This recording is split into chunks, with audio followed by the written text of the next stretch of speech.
Did you know that your pollinators need a varied array of flowers to find food and host plants?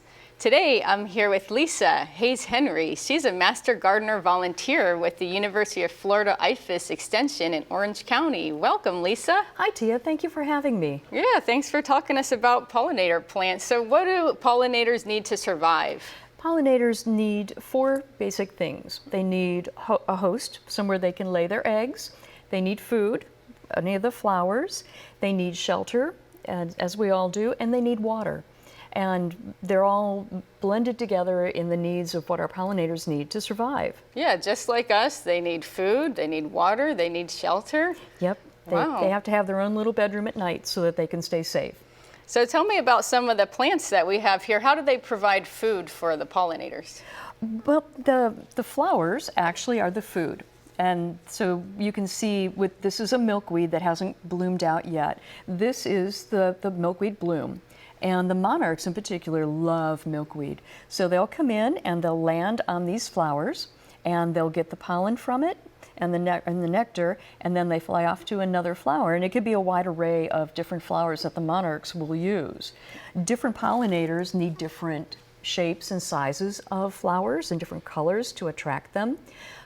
Coral honeysuckle vine, which is a very long tube, hummingbirds use those. Think of their very long beaks going into these long tubes, and they get their food from that. Oh yeah, so the hummingbirds, they like the elongated flower tubes to stick their beaks in. Right, and then different other insects and pollinators need different things. There are medium-sized tubes like these salvias, and then salvias also come in a longer tube, so you can get different sizes and shapes of the salvias.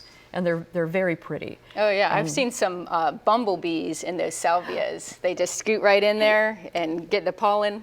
They do, and you never think that something as big as a bumblebee can go up into that little tiny space, but they do. And I love watching the honeybees coming and going when they crawl all the way up in as well.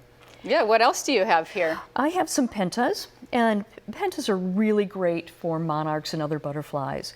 They're easy to grow. They're brightly colored, and they draw in a lot of pollinators.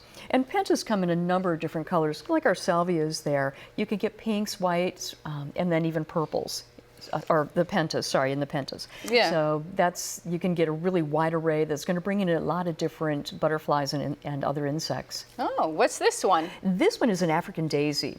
And this is important because it's a flat flower. It serves as a landing pad for the butterflies and other pollinators to come in, so they don't have to work as hard.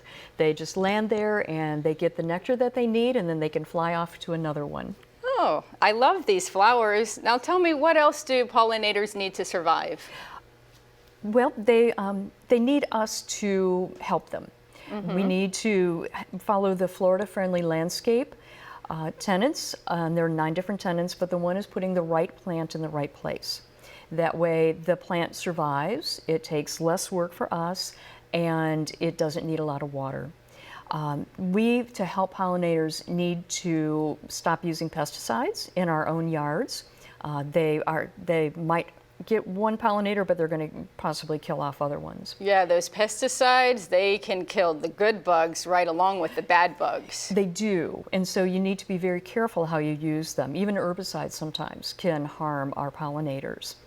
And that we just need to be cognizant of where they are and what they're doing and treat them with respect.